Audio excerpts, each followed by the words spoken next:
Welcome to this amazing Ghana travel vlog. This vacation was designed by Showtime Travel. Make sure you comment, like, and share.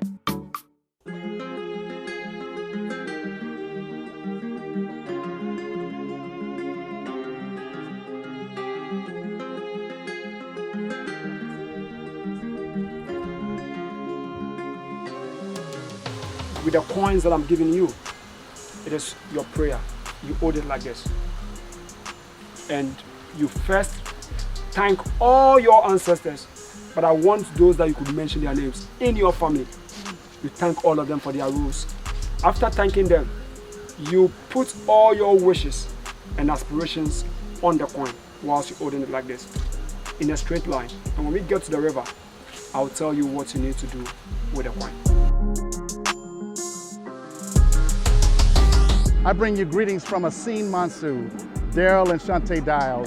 It's probably one of the most incredible spiritual, life-moving experiences that I've ever had the pleasure of witnessing and feeling at the same time.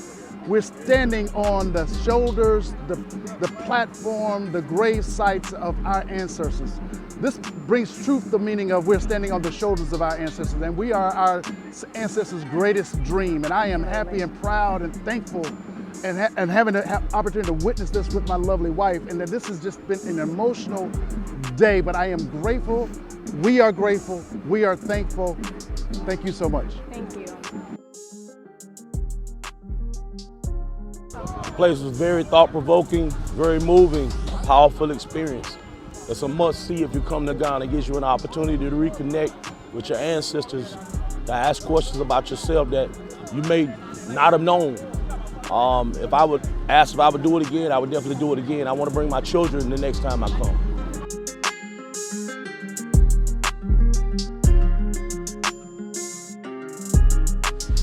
With the cleansing rituals, when you get to the river, every wash that you do, try to release something that you don't want again, something about you that you don't want. Just let it go. It's too heavy for you to carry. I take away poverty, I take away pains, I take away depression. You know things on you that if you have the chance to take it off, this is the right time to do so. You just take it off, just leave it to the water. Just speak to the water to carry it along. And after carrying it along, the second thing is you put your hands in the water and you bless it. I don't know the kind of work that you do. I don't know why you're here. I don't know how you want to bless your hand. It's all about you. You bless your hand. After blessing your hand, you press on the water. You bless your eye to see, your ears to hear, and your mouth to speak. Because you could get all the facts right, but if you don't know how to bring it out, that alone could make or break you.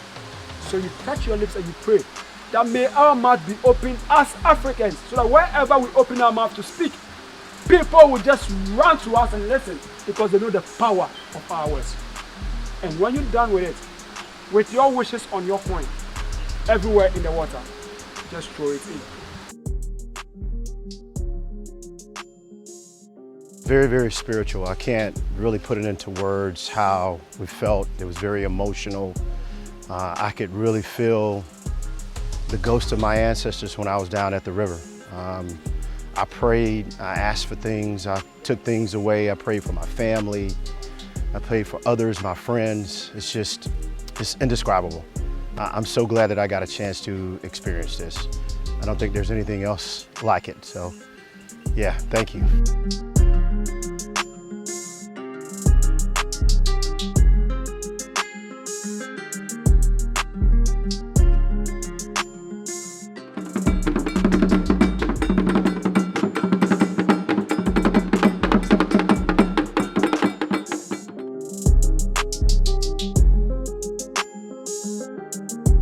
We have now created a bond that can never be relinquished because we've experienced it all together. And I could have asked for being in better presence, better company, better love, better people than you all who are all on this bus. And I thank each and every one of you for all the love and acceptance that you've all each share with me. And to my man who had to have a 50th birthday that allowed us all to come together. So dog, I love you. I extend love to you. I extend prosperity to you. I extend health to you. And thank you to each and every one of you. I just need to say that.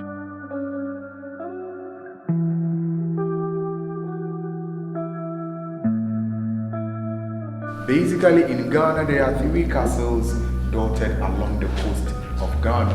We have St. George's Castle in Elmina, built by the Portuguese in 1482. It is the largest and the oldest European trading post in sub-Saharan Africa. We have the second one in Accra, that is a Christiansborg Castle, built by the Danes in 1661.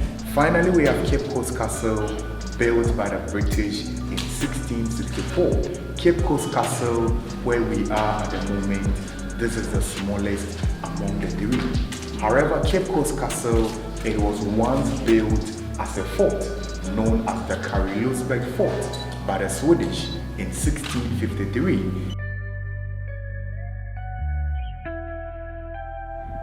This has definitely been a life-changing experience coming here and experiencing this, where our people went through all levels of mutilation and brutality and 400 miles of walking before they got here, months and months and months of being in a dungeon with no lights, surviving that, then 2 to 5 months trying to get to the new world, even beyond that. It's just incredible to see what my people had to go through, what they endured, the will, the strength, the endurance, the God that we serve allowed us as a people to get there and back, and now we're back home. So this experience has been truly, truly awakening, and it speaks to the strength of the African American completely. So I've been moved, I've been touched, I've been changed forever, and this experience has been wonderful. So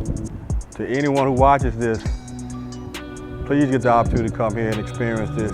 You're gonna learn more about yourself, and it should make you want to be a better man or woman, and whatever you decide to do beyond that point. Kind of lost for words. Like, you learn about it and you read about it, but to walk these same steps and to just envision it is just horrible. I just don't understand how anybody feels like they have ownership on someone's life in this manner that they did. So it's just tough. It's hard to take in.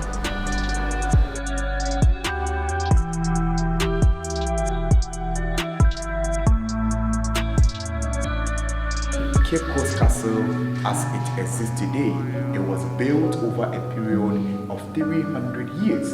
It wasn't built at a go. Coming here to Cape Coast and the castle, it definitely was an eye-opening experience.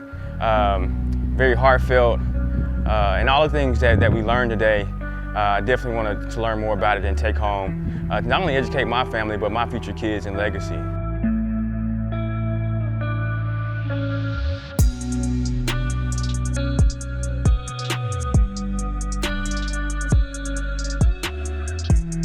I don't know how you process the slave dungeons. I'm still processing that. But I tell you what I can describe is the feeling of superiority that I have now, knowing the strength, the tenacity, the perseverance, the level of greatness that lies within our ancestry. Because to endure what they've endured is unfathomable to me. So the fact that I'm here means that I was derived from someone who endured on my behalf. And that's why the ancestors are covering us to this day. Because we are our ancestors' wildest dreams. We're rolling live here at the second slave dungeon. I forget the name of it. It's surreal, upsetting, exhilarating, educational, you know, to be somewhere and learn the history of the cruel punishment that your ancestors endured during this thing of the enslavement of Africans, but to learn the history behind their ability to remain resilient as a people, to hear some of the things that happened to them for months, weeks, and then prior to even making the pilgrimage to America. I believe I've probably been hiding my feelings, but now I'm gonna tear up just thinking about it now that I've actually processed it all. So yeah, it's been beautiful, hurting, educational, but exhilarating at the same time. So we're at one of the largest slave castles here in the Cape Coast, and it has been an amazing experience. It's a must for anyone that has any connection to the African culture whatsoever. And even for those that don't, it's a great learning experience. It's humbling. It definitely centers you.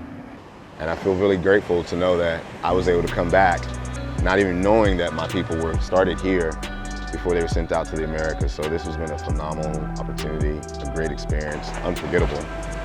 And I can't wait to teach my kids and my friends about what I've learned here. So again, thank you for the experience, and one love.